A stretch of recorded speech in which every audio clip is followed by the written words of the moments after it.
Hello दोस्तों, स्वागत है आओ करें तैयारी में। आपके एग्जाम के लिए जो मैगजीन से इम्पोर्टेंट टॉपिक है जिस पे आपको फोकस करना है उनका स्पेशल वीडियो बना रहा हूँ। इन वीडियो से आपके एग्जाम में आपको मदद मिलेगी। अभी हम देख रहे हैं राष्ट्रीय परिवार स्वास्थ्य सर्वेक्षण 5।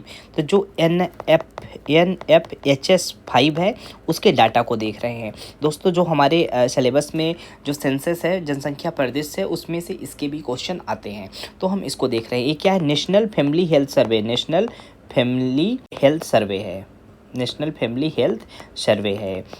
और एक किस नंबर का है? 5 नंबर का। इसके पहले 4 आया था। तो हम कंपैरिजन भी करेंगे। अब सबसे पहली बात की, जो राष्ट्रीय परिवार स्वास्थ्य सर्वेक्षण 5 है किसके द्वारा जारी किया जाता है? तो केंद्रीय स्वास्थ्य एवं परिवार कल्याण मंत्रालय द्वारा जारी किया जाता है। तो जो नेशनल फैमिली हेल्थ सर्वे है वो किसके द्वारा जारी किया जा रहा है? केंद्रीय स्वास्थ्य एवं परिवार कल्याण मंत्रालय के द्वारा जारी किया जा रहा है। और जो NFHS 5 है उसके आंकड़ों में प्रदेश ने वर्ष 15-16 के, इसके पहले कब आया था? 15-16 में आया था। कौन आया था? ये 4 आया था। राष्ट्रीय परिवार स्वास्थ्य सर्वे 4 आया था। तो उसके कंपैरिजन में हमने अनेक क्षेत्रों में उल्लेखनीय प्रगति की है। अब हम देखते हैं नेशनल फैमिली हेल्थ सर्वे 5 में। नेशनल फैमिली हेल्थ सर्वे 5 के अनुसार मध्य प्रदेश में शिशु लिंगानुपात जो था वो बेहतर होकर कितना हो गया है? अब वर्तमान में 970 हो गया है। तो वर्तमान में मध्य प्रदेश का शिशु लिंगानुपात 970 हो गया। बस केवल आप इतनी पॉइंट ध्यान में रखिए। जो NFHS 5 के आंकड़ों में 5 वर्ष तक आयु के वर्ग के बच्चों के सभी प्रकार के कुपोषण की दरों में कमी आई है। अप टू 5 ईयर के जितने भी चाइल्ड थे उनके कुपोषण को, मल न्यूट्रिशन की रेट पे क्या आई है? कमी आई है। नेक्स्ट देखते हैं, देश के अन्य प्रदेशों की तुलना में मध्य प्रदेश की स्थिति 13 रैंक का सुधार हुआ। मध्य प्रदेश की स्थिति में कितने? 13 रैंक का सुधार हुआ है। पहले कितने था? पहले इस सर्वे में 13th पोजीशन था, 30वें नंबर पे था। अब वर्तमान में 17वें नंबर पर आ गया है। और साथ में देश के अति गंभीर कुपोषण में 2.7% बढ़ा है। जहां देश अति गंभीर कुपोषण में 2.7% कुपोषण बढ़ा है, वहीं मध्य प्रदेश 20.9% की मध्य प्रदेश में कुपोषण की गिरावट आई है। ये बहुत ही इंपॉर्टेंट है। मध्य प्रदेश में 29.3% की कुपोषण की गिरावट आई है। अब जो ये कुपोषण है उनके मुख्य 3 मेजर होते हैं, 3 पैरामीटर होते हैं: वेस्टिंग, अंडरवेट और स्टंटिंग। तो वेस्टिंग क्या होता है? दुबलापन को दर्शाता है। इसमें प्रदेश के अन्य राज्यों के सुधार के क्रम में, हम अगर सुधार के क्रम में देखें तो तीसरे नंबर पे हैं इम्प्रूविंग में।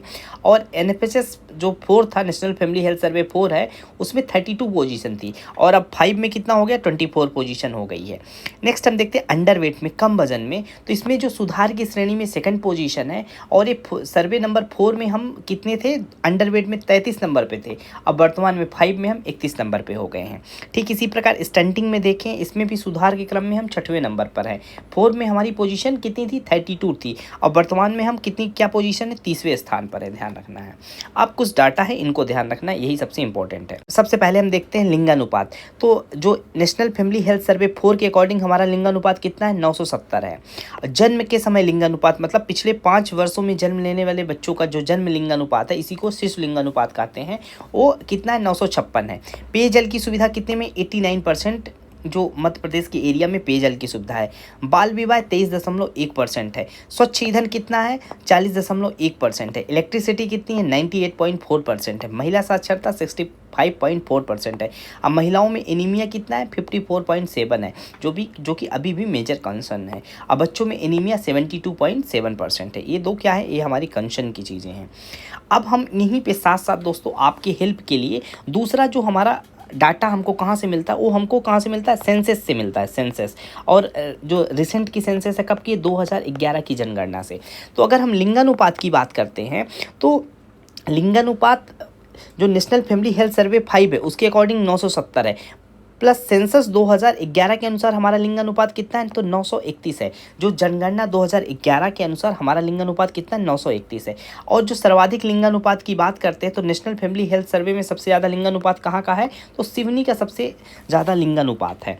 और सबसे कम कहाँ का है? सीहोर का है। सीहोर का सबसे कम है। बट अगर हम सेंसस की बात करें तो सेंसस में सबसे ज़्यादा लिंगानुपात कहाँ? बालाघाट में देखने को मिलता है 1021। दूसरे नंबर पे अलीराजपुर और तीसरे नंबर पे मंडला। ये यहाँ पे जो सेक्स रेशियो है सबसे ज़्यादा मैक्सिमम है। किसके अनुसार हम बात कर रहे हैं? 2011 के सेंसस के अनुसार बात कर रहे हैं। पर अगर यही बात हम नेशनल फैमिली हेल्थ सर्वे 5 के अकॉर्डिंग करें तो हमारे सिवनी नंबर 1 पे आता है और न्यूनतम पे सीहोर आता है। पर सेंसस 2011 में न्यूनतम में कौन है? तो न्यूनतम में भिंड है 827 के साथ, उसके बाद मुरैना है, देन ग्वालियर है।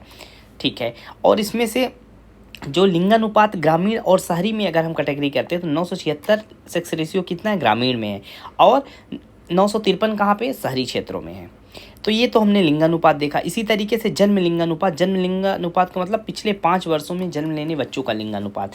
तो नेशनल फैमिली हेल्थ सर्वे 5 में कितना है, 956 है, प्लस सेंसस में कितना है, तो सेंसस में 918 है, सेंसस में कितना है, तो 918 है, 918 कितना है, 2011 की सेंसस में।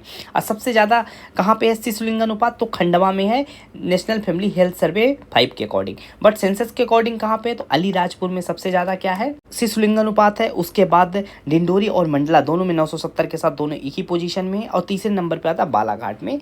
तो अलीराजपुर, डिंडोरी और बालाघाट में सबसे ज़्यादा शिशु लिंगानुपात है। और सबसे कम कहाँ पे है, तो नेशनल फैमिली हेल्थ सर्वे के अकॉर्डिंग दतिया और सतना में सबसे कम है, पर सेंसस के अकॉर्डिंग मुरैना में सबसे कम है। उसके बाद ग्वालियर आता है, फिर दिन भिंड आता है। अगर ग्रामीण और शहरी में देखें तो ग्रामीण में 959 और शहरी में 1948 है शिशु लिंगानुपात।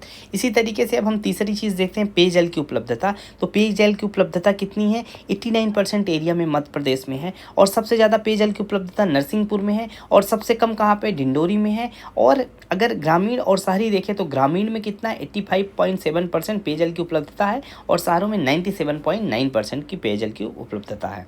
अब हम देखते हैं बाल विवाह। तो बाल विवाह का मध्य प्रदेश में कितने परसेंट है, 23.1% है। सबसे ज़्यादा बाल विवाह हमको राजगढ़ में देखने को मिलता है, और सबसे कम बाल विवाह बालाघाट में है।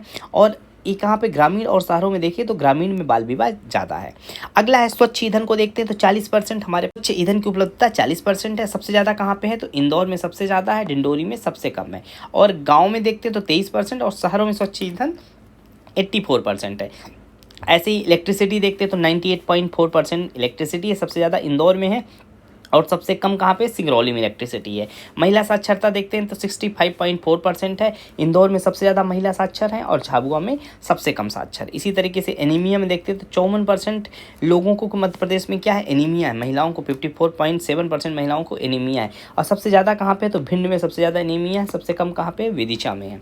अब बच्चों में एनीमिया देखते हैं तो 72.7% बच्चों में क्या है, एनीमिया है, और सबसे ज़्यादा छतरपुर में है, और सबसे कम कहाँ पे, जबलपुर में है। और एनीमिया गाँव और शहरों में देखें तो लगभग बराबर ही है।